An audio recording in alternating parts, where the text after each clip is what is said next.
एक बार जब राजा विक्रमादित्य शिकार खेलकर भूख प्यास से व्याकुल घर आए तो महल के आंगन की व्यवस्था देखकर विचलित हो उठे। किसी बच्चे ने मल त्याग किया हुआ है तो किसी का नाक बह रहा है। ये सब देख वो अपनी भाभी से बोले, क्या आप में थोड़ा सा भी सलीका नहीं है? ये महल का आंगन कम और पशुओं का बाड़ा ज्यादा दिख रहा है। किसी बच्चे ने मल त्याग किया हुआ है तो किसी का नाक बह रहा है। कोई ये सब देख के कैसे भोजन ग्रहण करेगा? तब उसकी भाभी उसे ताना देते हुए बोली, देखूंगी तुमको भी। तुम कौन सी सर्वगुण संपन्न रानी अबोल्दे को ब्याह कर लाओगे? भाभी के बोल विक्रमादित्य के हृदय में तीर की तरह लगे। वो तैश में आते हुए अपनी भाभी को बोले, अब तो रानी अबोल्दे को ही ब्याह कर यहाँ लाऊंगा। इतना कह विक्रमादित्य बिना भोजन ग्रहण किए हुए ही वापस मुड़ गया और चल पड़ा रानी अबोल्दे के राज्य की तरफ। विक्रमादित्य रानी अबोल्दे की इस बात से भली भांति परिचित थे कि रानी अबोल्दे अप्सराओं से भी सुंदर, विदुषी और सर्वगुण संपन्न स्त्री हैं। बड़े से बड़े राजा महाराजा, चक्रवर्ती सम्राट तक उससे विवाह करना चाहते थे, किंतु रानी अबोल्दे की शर्त थी कि जो कोई भी उसकी चुप्पी को तोड़कर रात के 4 पहरों में उसको 4 बार बुलवा देगा, वो उसी के साथ विवाह करेगी। जो भी राजा या राजकुमार ऐसा करने में असमर्थ होता, उसे रानी की कैद में रहने की सजा हो जाती।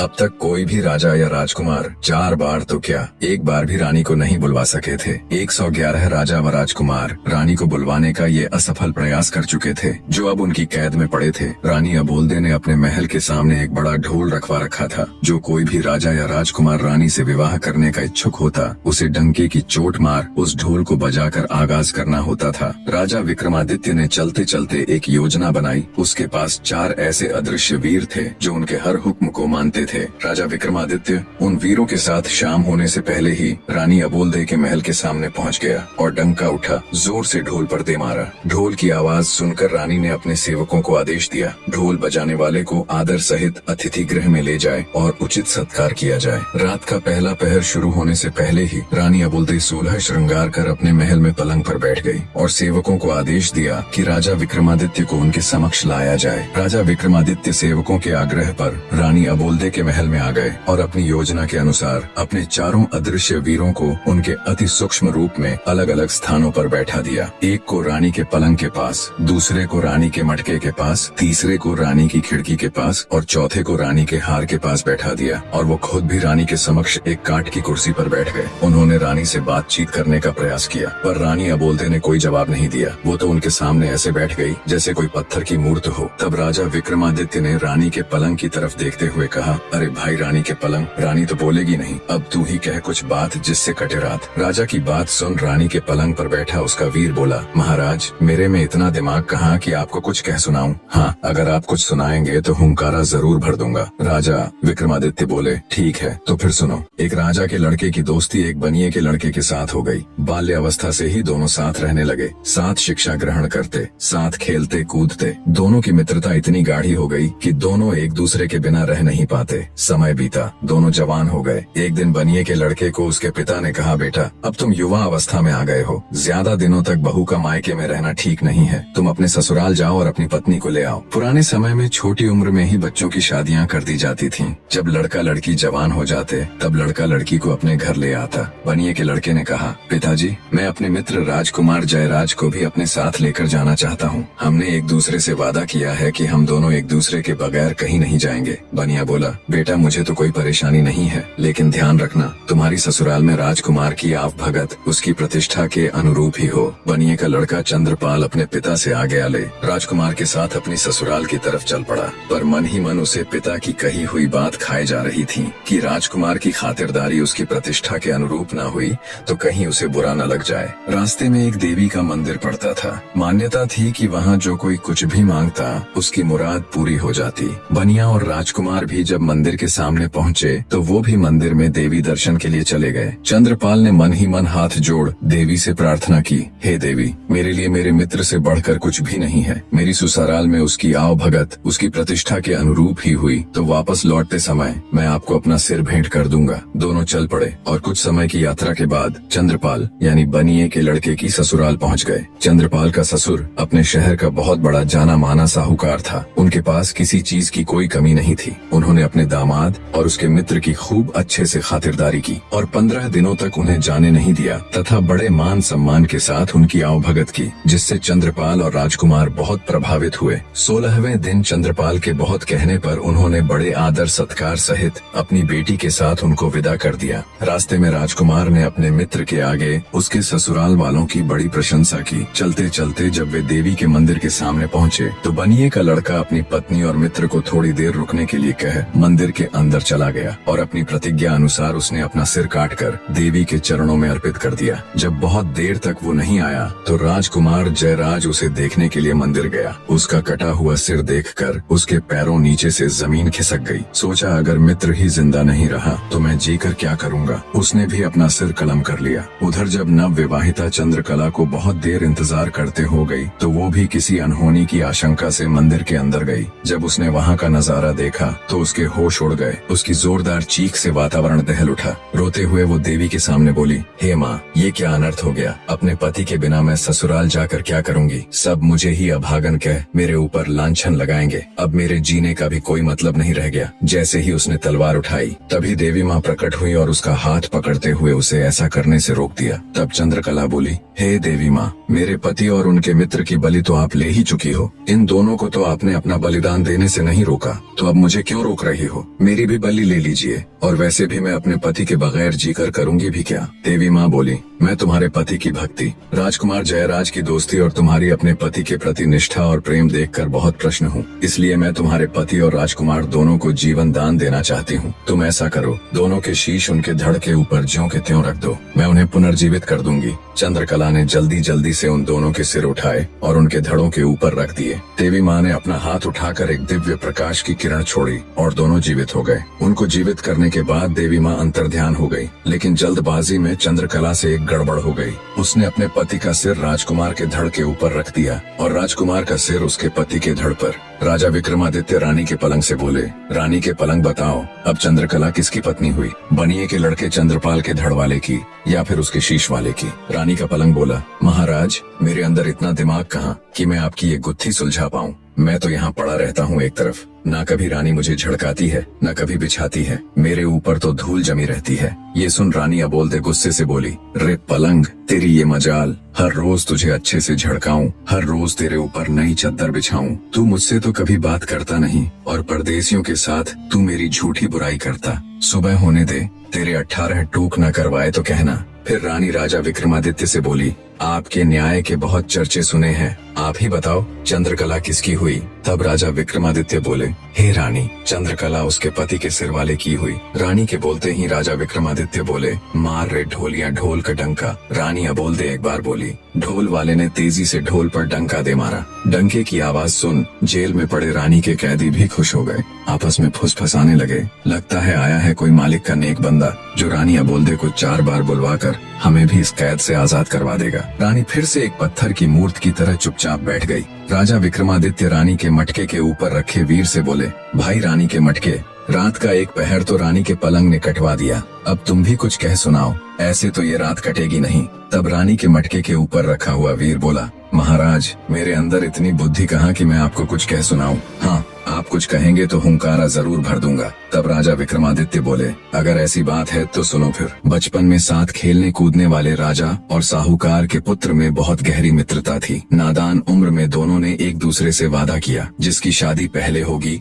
वो अपनी पत्नी को पहली ही रात दूसरे के पास भेजेगा। समय बीता, बात भी पुरानी हो गई, दोनों जवान हो गए। साहूकार ने अपने लड़के माधव का विवाह एक सुंदर, सुशील और सुयोग्य कन्या से कर दिया। सुहागरात वाली रात मोहिनी 16 श्रृंगार कर सुहाग सेज पर बैठी अपने पति का इंतजार कर रही थी। थोड़ी देर बाद उसका पति माधव मुंह लटकाए कमरे में आया और चुपचाप बैठ गया। पति को ऐसे मुंह लटकाए देख मोहिनी समझ गई जरूर कुछ बात है। बोली, क्या बात है नाथ, क्या आप मुझसे नाराज हैं? क्या मैं आपको पसंद नहीं हूँ? माधव बोला, नहीं प्रिय, ऐसी कोई बात नहीं है। मोहिनी बोली, फिर क्या बात है? क्या मेरे घर वालों ने लेन देन में कुछ कमी छोड़ दी या आपके परिवार वालों की अच्छे से आवभगत नहीं की? माधव बोला, नहीं नहीं, वो बात भी नहीं है। नव विवाहिता मोहिनी बोली, फिर ऐसी क्या बात है जो आप मुझे बताने में झिझक रहे हैं? मैंने आपसे विवाह किया है, मैं आपकी अर्धांगिनी हूँ, आपका सुख दुख अब मेरा भी है, इसलिए आप मुझे अपने मन की बात बता सकते हैं। सकुचाते हुए माधव धीरे से बोला, लड़कपन की नादानी में मैंने अपने मित्र राजकुंवर हर्षवर्धन को एक वचन दिया था, जिसे मैं ना तो तोड़ सकता हूँ और ना ही निभा सकता हूँ। मोहिनी बोली, कि ऐसा क्या वचन दिया है आपने, आप मुझे बता सकते हैं? माधव ने कहा कि वचन ही कुछ ऐसा है जिसे मैं तुम्हें बताने में भी झिझक रहा हूँ। मोहिनी बोली, कि कैसा भी वचन हो आप मुझे निसंकोच बताइए, मैं भी आपका वचन निभाने में आपका पूरा साथ दूंगी। दूंगी। यदि इसके लिए मुझे अपनी जान भी देनी पड़े तो मैं हंसते हंसते दे दूंगी। माधव बोला कि हम दोनों मित्रों ने एक दूसरे को वचन दिया था कि जिसकी भी शादी पहले होगी वह अपनी सुहाग रात वाले दिन अपनी पत्नी को अपने मित्र के पास भेजेगा। अब यदि मैं वचन को तोड़ता हूँ तो दोस्त के साथ दगा होगा और निभाता हूँ तो तुम्हारी लाज जाती है, जिसको बचाने का मैंने तुम्हें वचन दिया है। मोहिनी सारी बात सुन कुछ देर सोच में पड़ गई, फिर बोली कि हे नाथ, आप किसी बात की चिंता मत कीजिए, आप बस मुझे आज्ञा दीजिए, मैं आपका वचन भी निभा लूंगी और अपना धर्म भी बचा लूंगी। अपनी पत्नी मोहिनी की बात से माधव के मन का बोझ कुछ हल्का हुआ। उसने मोहिनी को राजकुमार हर्षवर्धन के पास जाने की आज्ञा दे दी। मोहिनी 16 श्रृंगार किए हुए छम छम पायल बजाती राजकुमार हर्षवर्धन के महल की तरफ चल पड़ी। रास्ते में कुछ चोर घात लगाए बैठे थे। जब उन्होंने गहनों से लदी हुई औरत आती दिखाई दी तो उनकी आंखें चमक उठी। उन्होंने लूटने के इरादे से मोहिनी को रोक लिया और उसे धमकाते हुए बोले,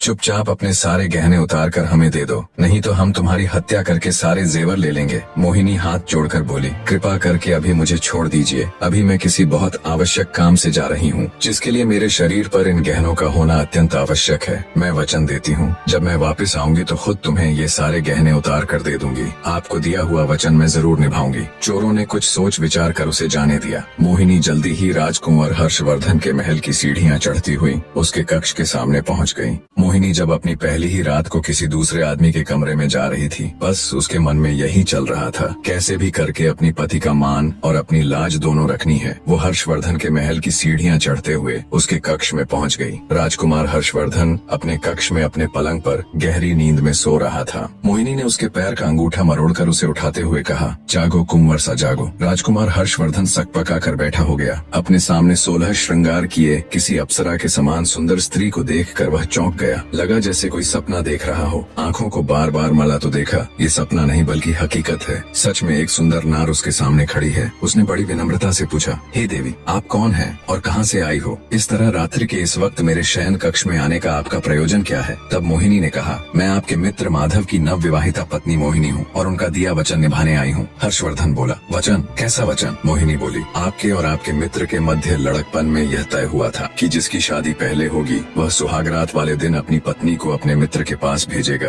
बस उसी वचन को निभाने के लिए आपके मित्र माधव की आज्ञा से मैं यहाँ आपके पास आई हूँ। सब सुन राजकुमार हर्षवर्धन एक बार के लिए तो बिल्कुल सन्न रह गया। जब ध्यान किया तो सब याद कर वो बहुत शर्मिंदा हुआ। उसने हाथ जोड़कर कहा, हे देवी, मुझे माफ कर दीजिए। वो तो हमने नादानी में एक दूसरे से वादा कर दिया था। ये कोई वचन नहीं बल्कि हमारी बचपन की नादानी थी। मेरे मित्र की पत्नी तो मेरी भाभी हुई और भाभी तो माँ या बहन के समान होती है। मैं अपने बचपन की नादानी पर बहुत शर्मिंदा हूँ। मैं आज से ही आपको अपनी धर्म की बहन बनाता हूँ। इतना कहकर राजकुमार हर्षवर्धन ने मोहिनी को चुनरी और हीरे मोतियों से भरा हुआ थाल देकर उसी समय विदा कर दिया। मोहिनी वापस अपने घर की तरफ चल पड़ी। रास्ते में वही चोर उसका इंतजार कर रहे थे। उसकी पायल की आवाज सुनकर वे रुक गए कि कहीं वह अपने साथ सिपाहियों को तो नहीं लेकर आई है। जब उन्हें इस बात की तसल्ली हो गई कि वह अकेली ही है तो उन्होंने आपस में चर्चा करते हुए कहा, अरे भाई, यह औरत तो सच में अपने वचन की पक्की है। इतने में मोहिनी उनके पास पहुंच गई। उसने राजकुमार हर्षवर्धन का दिया हीरे मोतियों का थाल भी उन्हें देते हुए कहा कि यह भी रख लीजिए, ये भी आपके भाग्य में ही था। रुकिए, मैं अभी अपने सारे गहने उतार कर आपको देती हूँ। इतना कहकर वह अपने गहने उतारने लगी। चोरों के आश्चर्य की सीमा नहीं थी। उन्होंने उसे रोकते हुए कहा, जरा रुको, पहले तुम हमें यह बताओ कि तुम कहाँ गई थी और यह हीरे मोतियों से भरा हुआ थाल तुम्हें कहाँ से मिला? तब मोहिनी ने उनको अपनी पूरी कहानी विस्तार से बताई। सारी बात सुनने के पश्चात चोरों ने हाथ जोड़ते हुए कहा, हे देवी, आप धन्य हैं जो अपनी लाज की चिंता न करके अपने पति का मान बचाने के लिए इतना बड़ा कदम उठाया। आप जैसी चरित्रवान स्त्री को तो हम भी अपनी बहन बनाना चाहते हैं। क्या आप हम जैसे पापियों को अपने भाई के रूप में स्वीकार करने का सम्मान देंगी? मोहिनी की स्वीकृति मिलने पर चोरों ने उसे हीरे जवाहरात से भरा हुआ थाल वापस कर दिया और साथ में लूटा हुआ धन भी दे दिया तथा सम्मान पूर्वक उसे उसके घर तक पहुंचा दिया। इतनी कहानी कहकर राजा विक्रमादित्य रानी के मटके से बोले, बताओ रानी के मटके किसका त्याग बड़ा है, चोरों का या राजकुमार हर्षवर्धन का? मटके के ऊपर रखा हुआ वीर बोला,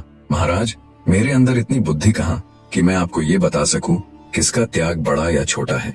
मैं तो एक साधारण सा मटका हूँ जो ऐसे ही किसी कोने में पड़ा रहता है। न तो मुझसे कोई पानी पीता है, न कोई सफाई करता है और न ही कोई मेरा नीर बदलता है। तो महाराज मुझे माफ करे, मैं आपकी ये पहेली नहीं सुलझा पाऊंगा। मटके की बात सुन रानी अबोलदे गुस्से से तिलमिला उठी और बोली, रे मटके, तेरी ये मजाल, हर रोज तेरी सफाई करूं, हर रोज तेरा नीर बदलूं, तू मुझसे तो कभी बात करता नहीं और परदेसियों के साथ तू मेरी झूठी बुराई करता है। सुबह होने दे, तेरे 18 टूक न करवाए तो कहना। फिर रानी राजा विक्रमादित्य से बोली, आपके तो न्याय के बहुत चर्चे सुने हैं, आप ही बताओ किसका त्याग बड़ा है। विक्रमादित्य बोले, हे रानी, राजकुमार हर्षवर्धन तो एक राजा के पुत्र थे। उनके पास किसी चीज की कमी नहीं थी, न धन की न औरत की।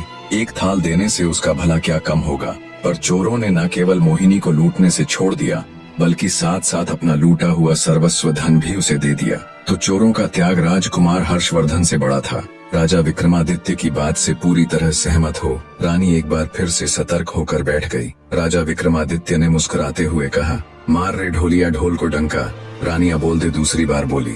ढोल वाले ने तेजी से ढोल पर डंका दे मारा। रात के दूसरे पहर में दूसरी बार डंके की आवाज सुन जेल में पड़े रानी के कैदियों की खुशी का कोई ठिकाना नहीं था। उन्हें पक्का विश्वास हो गया था कि जो भी नेक आदमी अब की बार रानी के समक्ष बैठा है, वो रानी को 4 बार बुलवा देगा और हमारी भी कैद छूट जाएगी। राजा विक्रमादित्य रानी की खिड़की के ऊपर रखे वीर से बोले कि हे रानी की खिड़की, रात के 2 पहर तो रानी के पलंग और मटके ने कटवा दिए, अब तुम भी कुछ कह सुनाओ, ऐसे तो ये रात कटेगी नहीं। तब रानी की खिड़की के ऊपर रखा हुआ वीर बोला, महाराज, मेरे अंदर इतनी बुद्धि कहाँ कि मैं आपको कुछ कह सुनाऊं। हाँ, आप कुछ कहेंगे तो हुंकारा जरूर भर दूंगा। तब राजा विक्रमादित्य बोले, अगर ऐसी बात है तो सुनो फिर। एक ठाकुर और एक साहूकार के लड़के में तगड़ी यारी थी। दोनों बाल्यावस्था से ही साथ रहे। दोनों का विवाह बचपन में ही हो चुका था, लेकिन पत्नी दोनों की अपने मायके में ही थी। जवान होने पर दोनों एक साथ अपनी अपनी पत्नी को लाने के लिए रवाना हुए। साहूकार के लड़के गंगाधर ने अपने साथ अपने नाई को भी ले लिया। काफी दूर तक साथ चलने के बाद वे एक ऐसी जगह पर पहुंच गए जहां से उन दोनों के ससुराल जाने का रास्ता अलग अलग था। साहूकार के लड़के गंगाधर और ठाकुर के लड़के विष्णुदत्त ने एक दूसरे को कहा, जो भी यहाँ पहले पहुँच गया वो दूसरे का इंतजार करेगा। इतना कह दोनों मित्रों ने एक दूसरे से विदाई ली। कुछ समय बाद ही गंगाधर अपने नाई के साथ अपनी ससुराल पहुँच गया। ससुराल वालों ने जब दामाद के साथ नाई को भी देखा तो एक बूढ़ी महिला ने बाकियों को सलाह दी कि इस नाई की भी अच्छी खातिरदारी करना। ये जब अपने गाँव जाएगा तो हमारी तारीफ करेगा और हमारी बेटी का मान सम्मान बढ़ जाएगा। इसी सोच के साथ उन्होंने अपने दामाद से भी ज्यादा उस नाई के लड़के की खातिरदारी की। खाना खिलाना हो या बिस्तर लगाना हो या फिर पंखा लगाना, हर जगह उन्होंने पहले उस नाई के लड़के की पूछ की। ये बात गंगाधर को खटक गई। उसे अपना वर्चस्व कम होता दिखा तो उसने घर जाने की जल्दी मचा दी। 2-3 दिन के आदर सत्कार के बाद उसके ससुराल वालों ने उन्हें सम्मान पूर्वक घोड़ा गाड़ी देकर उनके साथ अपनी बेटी अंबिका को विदा कर दिया। रास्ते में नाई गंगाधर के ससुराल वालों की तारीफ करते हुए बोले जा रहा था कि उसके ससुराल वालों ने तो अपने दामाद से भी ज्यादा खातिरदारी मेरी की है। नाई की बातों ने आग में घी का काम किया। पहले से ही गुस्से से भरा पड़ा गंगाधर उसकी बात से और तो नक गया। उसने अपनी पत्नी और नाई को वहीं रास्ते में छोड़ दिया और खुद अकेला ही अपने घर की तरफ निकल पड़ा। उसकी नव विवाहिता पत्नी अंबिका बेचारी ठगी सी उसे देखती रह गई। गंगाधर के जाने के बाद नाई भी मौका देख अपने गांव की राह पकड़ गया। नव विवाहिता अंबिका पर तो जैसे दुखों का पहाड़ टूट पड़ा। दुखी हृदय के साथ उसने हिम्मत कर वापस घर जाने का फैसला किया और घोड़े गाड़ी को घर की तरफ मोड़ दिया। पर होने को कुछ और ही मंजूर था। वो रास्ता भटक कर किसी अन्य नगर में पहुंच गई। नगर में घुसते ही एक मालिन का घर था। अंबिका ने उसे कुछ धन दिया और कुछ दिनों तक उसके साथ रहने के लिए उसे मना लिया। अंबिका मालिन के साथ उसके घर पर ही रहने लगी। वो मालिन वहाँ के राजा को फूलों की माला बनाकर पहुँचाया करती। अब अंबिका भी इस काम में उसकी मदद करने लगी। मालिन बगीचे से फूल चुन चुन कर लाती और अंबिका उनसे बहुत ही सुंदर और अलग तरह की मालाएं और गुलदस्ते बना देती, जिन्हें मालिन राजमहल तक पहुँचा देती। एक दिन राजा ने मालिन से पूछा कि आजकल तुम बहुत सुंदर और मनमोहक कारीगरी के गुलदस्ते और मालाएं बना बना कर लाती हो। इतनी सुंदर कारीगरी तो तुम नहीं कर सकती, तो ये गुलदस्ते और मालाएं कौन बनाता है? मालिन बोली कि महाराज, मेरे घर पर कुछ दिनों से एक स्त्री आकर ठहरी हुई है। वह बहुत ही गुणवान है। वही रोज इतने सुंदर गुलदस्ते और मालाएं बनाती है। मालिन की बात सुन राजा ने मन ही मन सोचा, जो इतनी सुंदर मालाएं और गुलदस्ते बनाती है वो खुद कितनी सुंदर होगी। ये बात मन में आते ही उसके अंदर वासना का खोट पैदा हो गया। 50 साल का वासना से लिप्त राजा मालिन से बोला,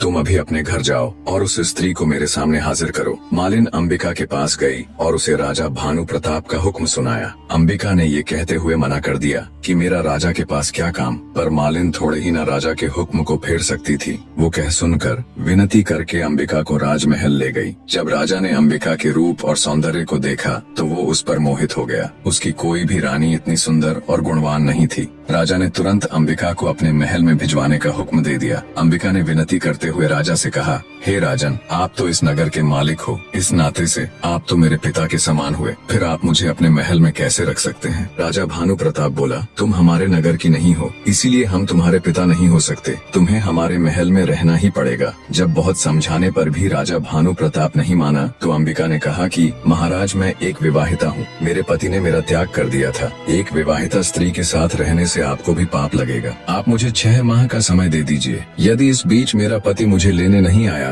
तो मैं अपने आप को अविवाहित ही समझूंगी और आपके महल में आ जाऊंगी। ये सुनकर राजा ने उसे 6 माह का समय दे तो दिया, लेकिन उसे नगर के बाहर एक एकांत महल में नजरबंद कर दिया। अंबिका रोज महल के झरोखे से मार्ग पर देखती रहती कि कभी कोई भूलने से ही उसके मायके या ससुराल से उस ओर आ जाए तो वह उसके साथ अपने हाल का संदेश भिजवा सके। उधर ठाकुर विष्णुदत्त अपनी पत्नी के साथ तय की हुई जगह पर अपने दोस्त का इंतजार कर रहा था। जब गंगाधर अपनी पत्नी का परित्याग करके अकेला ही उधर पहुंचा तो उसे अकेले आते देख विष्णुदत्त बोला, अरे मित्र, तुम अकेले कैसे चले आ रहे हो? मेरी भाभी को कहाँ छोड़ आए? तब गंगाधर ने उसे सारा वाक्य कह सुनाया। सब सुन गुस्से से विष्णुदत्त उसे धिक्कारते हुए बोला, धिक्कार है मित्र, किसी और के अपराध का दंड तुमने अपनी निर्दोष पत्नी को दे दिया। यदि उसके घर वालों ने तुम्हारे नाई की खातिर तुमसे ज्यादा कर दी तो इसमें भाभी का क्या दोष था? इतनी सी बात पर क्या कोई अपनी पत्नी को छोड़ देता है? हमें अभी वापस चलकर भाभी को ले आना चाहिए। गंगाधर ने विष्णुदत्त की बात मान ली। विष्णुदत्त ने अपनी पत्नी को पास ही एक गांव में ठहरा दिया और स्वयं गंगाधर के साथ उसकी पत्नी अंबिका को लाने के लिए निकल पड़ा। गंगाधर ने अपनी ससुराल में लोगों से पता किया तो उसे मालूम हुआ कि उसकी पत्नी अपने मायके नहीं पहुंची थी। ससुराल में ना जाकर वो वहीं से विष्णुदत्त के साथ अंबिका की तलाश में निकल पड़ा। ढूंढते ढूंढते वे दोनों भी उसी नगर में पहुंच गए। अंबिका ने जब महल के झरोखे से उन्हें आते देखा तो तुरंत उसने अपने पति को पहचान लिया और महल के सेवकों से कहकर उन्हें महल में बुला लिया। महल में पहुंचने पर विष्णुदत्त ने अंबिका को अपना परिचय दिया और कहा, भाभी, मेरे मित्र से गुस्से में आपको छोड़ने का अपराध हो गया। वह अपनी करनी पर शर्मिंदा है। अब आप भी बीती बातें भूल जाओ और हमारे साथ अपने घर चलो। गंगाधर ने भी अंबिका से माफी मांगी और चलने के लिए कहा। तब अंबिका ने उन दोनों को अपने साथ घटी सारी बातें विस्तार से बताई और कहा कि पहले हम दोनों को राजा के सामने जाकर उनसे आज्ञा लेनी होगी। वे दोनों राजा के सामने गए। अंबिका ने राजा से कहा कि महाराज, मेरे पति मुझे लेने के लिए आ गए हैं, इसलिए कृपया अब आप हमें जाने की इजाजत दे दीजिए। राजा ने भी अपने वचन का पालन करते हुए अंबिका को अपने पति के साथ जाने की अनुमति दे दी। वे तीनों वहाँ से निकल पड़े। रास्ते में काशीनाथ ने अपनी पत्नी गौरी को भी अपने साथ ले लिया और सभी अपने नगर में आ सुख से रहने लगे। इतनी कहानी कह राजा विक्रमादित्य ने अपनी खिड़की में बैठे वीर से कहा, हे रानी की खिड़की, बताओ गंगाधर और अंबिका में से कौन ज्यादा महान था? खिड़की में बैठा वीर बोला, हे महाराज, मेरे ऊपर तो पता नहीं कितने सालों की धूल जमी हुई है। न मेरी कभी सफाई होती, न कभी रंग पुताई। मेरे अंदर इतनी बुद्धि कहाँ कि मैं आपको ये बता सकूं कौन ज्यादा महान है और कौन कम। खिड़की में बैठे वीर की बात सुन रानी अबोलदे एक बार फिर से खुद पर काबू ना कर सकी और तमतमा कर बोली, रे खिड़की, तेरी ये मजाल, हर रोज तेरी सफाई करवाऊं, हर 6 माह में तेरे ऊपर नई रंग पुताई करवाऊं। मेरे साथ तो तूने कभी बात की नहीं और परदेसियों के सामने तू मेरी झूठी बुराई करती। सुबह होने दे, तेरे 18 टूक न करवाए तो कहना। फिर राजा विक्रमादित्य से बोली, राजा, ये बताना कौन सा कठिन काम है कि कौन महान है? इसमें गंगाधर की तो कोई महानता थी ही नहीं। उसने तो अपनी निर्दोष पत्नी को त्याग दिया था। महानता तो अंबिका की थी। उसके पास रानी बनने का पूरा मौका था, लेकिन फिर भी वह अपने पतिव्रत धर्म पर अडिग रही और उसने अपना धर्म नहीं छोड़ा। ऐसी स्त्री तो महान ही नहीं बल्कि पूजने लायक है। राजा विक्रमादित्य ने शरारती मुस्कान के साथ रानी की तरफ देखते हुए कहा, आपने बिल्कुल सही कहा रानी, मैं तो आपका कायल हो गया। फिर राजा विक्रमादित्य ने ढोल वाले से कहा, मार रे ढोलिया ढोल को डंका। रानी अबोलदे तीसरी बार बोली। ढोल वाले ने तेजी से ढोल पर डंका दे मारा। तीसरे डंके की आवाज सुन रानी की कैद में पड़े कैदी खुशी से नाचने गाने लगे। उन्हें पूरा यकीन हो चला था कि उनकी आजादी के बीच अब बस एक पहर और है। इधर रानी अबोलदे भी अब की बार पूरी सजग होके बैठ गई। उसने मन में निश्चय कर लिया कि अब चाहे कुछ भी हो जाए वो चौथी बार नहीं बोलेगी। विक्रमादित्य बोले, भाई, रानी के हार, रात के 3 पहर तो बड़े आराम से कट गए, अब तू भी कुछ सुना जिससे ये आखिरी पहर भी कट जाए। रानी का हार बोला, महाराज, मेरे अंदर इतनी बुद्धि नहीं कि मैं आपको कुछ कह सुनाऊं। हाँ, हुंकारा जरूर भर लूंगा। राजा बोला, ठीक है, 4 दोस्त थे। उनमें एक ब्राह्मण, एक खाती, एक दर्जी और एक सुनार था। एक दिन चारों सलाह मशवरा कर धन कमाने के लिए परदेश चल पड़े। चलते चलते जब शाम हो गई तो वो सब एक जगह ठहर गए। उन्होंने रात को वहीं रुकने का फैसला किया। तय हुआ कि इलाका सुनसान होने के कारण रात के 4 पहरों में बारी बारी सब पहरा देंगे। सबसे पहले पहरा देने का नंबर आया खाती के लड़के का। तीनों सो गए और वो पहरा देने के लिए बैठ गया। बैठे बैठे उसे पास में पड़ा एक बड़ा सा लकड़ी का टुकड़ा दिखाई दिया। सोचा क्यों ना कुछ कारस्तानी की जाए, नींद भी दूर हो जाएगी। उसने अपने औजार निकाले और उस बड़े से लकड़ी के टुकड़े को संवारने लगा। रात का पहला पहर खत्म होते होते उसने उस लकड़ी के टुकड़े को तराश कर एक सुंदर स्त्री का पुतला बना खड़ा कर दिया और दर्जी के लड़के को उठाकर खुद सो गया। जब दर्जी का लड़का बैठकर पहरेदारी करने लगा तभी उसे प्रतीत हुआ कि सामने कोई खड़ा हुआ है। पास जाकर देखा तो एक काठ का पुतला है। पुतले को देख मन ही मन खुद से कहा, क्या खूब कारीगरी की है खाती के लड़के ने, पर मैं भी किसी से कम नहीं। उसने भी अपने सामान से वस्त्र और सुई धागा निकाला और लग गया। रात का दूसरा पहर खत्म होते होते उसने एक सुंदर सी वेशभूषा बनाकर उस स्त्री के पुतले को वो पोशाक और चूड़ियां पहना दी। अब पहरेदारी की बारी थी सुनार के लड़के की, तो वो उसे जगाकर सो गया। नींद तोड़ने के लिए सुनार ने ठंडे पानी से मुंह धोया और बैठकर पहरेदारी करने लग गया। तभी उसकी नजर सामने खड़ी स्त्री पर गई तो वो भौंचक कर रह गया। सोचा इतनी रात जंगल में स्त्री कहाँ से आई। उसने उसे आवाज दी पर कोई उत्तर नहीं मिला। जिज्ञासावश उठकर पास गया तो देखा वो कोई स्त्री नहीं बल्कि एक पुतला है। सुनार को समझते देर न लगी कि ये खाती और दर्जी की करामात है। खुद से कहा मैं भी किसी से कम नहीं। उसने भी अपने औजार निकाले और लग गया। तीसरा पहर खत्म होते होते उसने उस पुतले को सुंदर सुंदर आभूषण बनाकर पहना दिए। अब बारी थी ब्राह्मण के लड़के की, तो सुनार उसको जगाकर सो गया। अब जब ब्राह्मण पहरेदारी करने लगा तो उसकी भी नजर उस पुतले पर गई। वो भी सोच में पड़ गया, इतनी रात को इस जंगल बियाबान में ये नारी कहाँ से आई। वो भी उस स्त्री रूपी पुतले के पास जाकर उसे देखने लगा। सब समझते उसे भी देर न लगी। मन ही मन बोला, वाह क्या खूब कारीगरी की है सबने, लगता है सब मिलकर मेरी परीक्षा लेना चाहते हैं। उसने भी अपना तंत्र मंत्र का सामान निकाला और रात का चौथा पहर खत्म होते होते अपनी तंत्र मंत्र विद्या से उस काठ के पुतले में प्राण डाल दिए। वो काठ का पुतला अब एक सुंदर युवती बन चुकी थी। तब तक सुबह हो गई। बाकी तीनों मित्र भी उठ गए। अपने सामने इतनी सुंदर युवती को देखकर उन्होंने जब ब्राह्मण से उसके बारे में पूछा तो उसने सारा किस्सा उनको कह सुनाया और बोला, इस काठ के पुतले में मैंने अपनी मंत्र शक्ति से प्राण डाल दिए, सो अब मैं इसे अपनी पत्नी बनाऊंगा। तब खाती का लड़का बोला, नहीं मित्र, इसे मैंने बनाया है इसलिए इस पर मेरा अधिकार है, ये मेरी पत्नी बनेगी। दर्जी भी बीच में बोल पड़ा कि मैंने इसको इतने सुंदर कपड़े सिलकर पहनाए हैं इसीलिए इस पर तो मेरा हक है। सुनार का लड़का बोला कि ऐसा कैसे हो सकता है, मैंने इसे सुंदर सुंदर आभूषण बनाकर पहनाए हैं इसलिए ये मेरी ही पत्नी बनेगी। खूबसूरत नारी के लिए चारों पुरुष आपस में झगड़ा करने लगे। इतनी कहानी सुनाने के बाद राजा विक्रमादित्य ने हार से कहा, बताओ भाई रानी के हार, उस स्त्री पर सबसे ज्यादा हक किसका हुआ। रानी के हार के ऊपर बैठा हुआ वीर बोला, महाराज मैं तो रानी का एक तुच्छ सा हार हूँ, जिसे रानी ने मन किया तो पहन लिया, नहीं तो फेंक दिया। मेरे अंदर इतनी बुद्धि नहीं कि मैं आपको ये बता सकूं कि उस युवती पर किसका हक ज्यादा है। हार पर बैठे वीर की बात सुन रानी अबोल्दे को गुस्सा तो बहुत आया, पर वो अपने गुस्से को पी गई और कुछ भी न बोली। जब विक्रमादित्य ने देखा कि रानी तो कुछ बोली ही नहीं और रात का चौथा पहर खत्म होने में बस कुछ ही समय बाकी है, कुछ सोचते हुए वे बोले, सुनो रानी के हार, उस युवती पर सबसे ज्यादा हक उस ब्राह्मण के लड़के का है जिसने उस पुतले में प्राण डालकर उसे जीवित किया। राजा की बात सुन रानी के हार पर बैठा वीर तुरंत बोल पड़ा, क्या बात है राजन, क्या खूब न्याय किया है, आपकी तो जय जयकार होनी चाहिए। हार में बैठा वीर बोला, बोलो राजा विक्रमादित्य की जय। बाकी के तीनों वीर भी राजा विक्रमादित्य की जय जयकार करने लगे। राजा विक्रमादित्य की जय, वाह क्या न्याय किया है। इतना सुनते ही गुस्से को दबाए बैठी रानी अबोल्दे फट पड़ी और बोली, इस गलत न्याय पर कैसी जय जयकार। राजा विक्रमादित्य तुम तो बड़े न्याय प्रिय बने फिरते हो, लानत है तुम्हारे ऐसे न्याय पर। पता नहीं तुम्हारा ये न्याय कैसे इस जग में प्रसिद्ध हो गया, ये न्याय पूरी तरह से धर्म विरुद्ध है। आगे रानी अबोल्दे बोली, ब्राह्मण ने उस पुतले में प्राण डाले थे, अर्थात एक तरह से उसने उसे जन्म दिया, इस तरह से तो वह उसका पिता हुआ।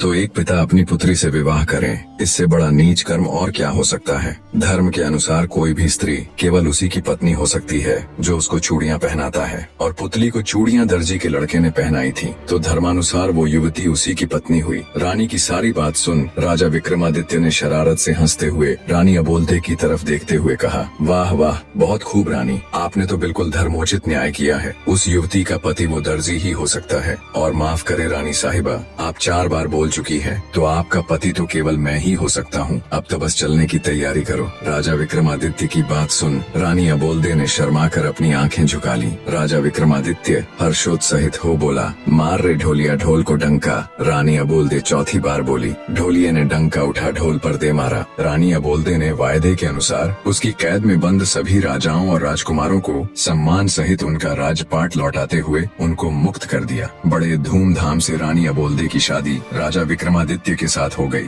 राजा विक्रमादित्य जब रानी अबोल्दे को ले उज्जैन नगर पहुँचे तो उनको ताना देने वाली भाभी ने भी उनको अभिवादन देते हुए कहा, मान गए देवर्षा, जो आपने कहा था वो कर दिखाया। कहानी का निष्कर्ष जानने से पहले कमेंट करके कहानी कैसी लगी और अगली कहानी किस टॉपिक पर सुनना चाहोगे जरूर बताएं। निष्कर्ष, जीवन में सत्य, न्याय और धर्म का पालन सबसे महत्वपूर्ण होता है। जब चारों पात्र अपनी अपनी इच्छाओं और स्वार्थों के अनुसार कार्य करते हैं तो उनका संघर्ष अंततः उनके भीतर के सही और गलत के बोध को उजागर करता है। राजा विक्रमादित्य की न्यायप्रियता और रानी अबोल्दे का धर्म के प्रति अडिग विश्वास दर्शाता है कि सही रास्ता चुनने के लिए आत्म संवेदनशीलता और विवेक आवश्यक है। यह कहानी यह भी सिखाती है कि किसी भी परिस्थिति में ईमानदारी, प्यार और समझौते के जरिए ही हम अपने जीवन को संतुलित और आध्यात्मिक रूप से पूर्ण बना सकते हैं। भगवान का न्याय हमेशा सही होता है और आत्मिक शांति पाने के लिए हमें अपने कर्मों और विचारों को शुद्ध करना चाहिए। कहानी में अंत तक जुड़े रहने के लिए आप सबका तहे दिल से धन्यवाद।